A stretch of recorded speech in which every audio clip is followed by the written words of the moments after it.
Viloyat sudi sudyalari ishtirokida korxona tashkilotlarida mehnat qonunchiligiga oid normalarning mazmun, mohiyati va nizolarni ko'rishda yuzaga kelayotgan muammolar mavzusida seminar tashkil qilindi. Tafsilotlar galdagi lavhada.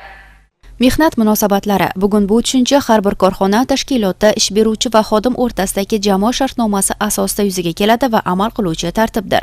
Bu borada qonunchilik takomillashtirilgan bo'lsa-da, biroq hali ular ijrosida muammolar ham yo'q emas. Viloyat sudi sudyalari ishtirokidagi ushbu seminarda shu haqida tushunchalar berildi. Seminarda hokimiyatning ishchi xodimlari bilan birgalikda kadrlar masalalari bo'yicha mas'ul mutasaddi xodimlar ham ishtirok etishdi. Jamoada o'tkazilgan seminar ayni vaqtida tashkil qilingan hamda ishtirokchilarga manfaat bo'lgan tashabbus bo'ldi.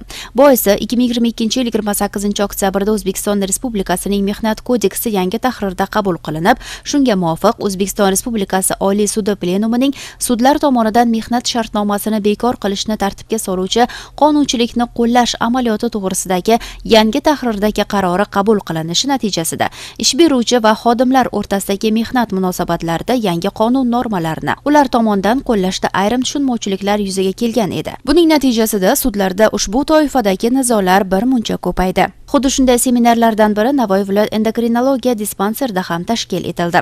Unda sudyalar tomonidan seminar ishtirokchilariga ish beruvchi tomonidan xodimning malakasiga, bajaradigan ishining murakkabligiga, miqdoriga, sifati va sharoitlariga qarab ish haqi to'lanishi, ish haqi va unga tenglashtirilgan to'lovlar kechiktirilganda har bir kechiktirilgan kun uchun foizlar hisoblanishiga doir qonunchilik normalari haqida tushunchalar berildi.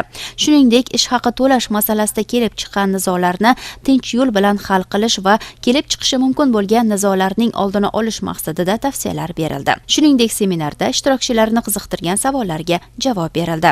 2024-yil davomida fuqarolik ishlari bo'yicha sudlarda mehnat munosabatlariga doir nizolar anchagina ko'paydi.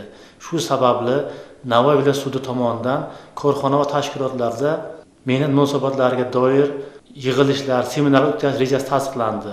Ushbu rejaga muvofiq Navoiy viloyat endokrinologiya markazida mehnat to'lash tartibi to'g'risida seminar mashg'uloti o'tkazildi.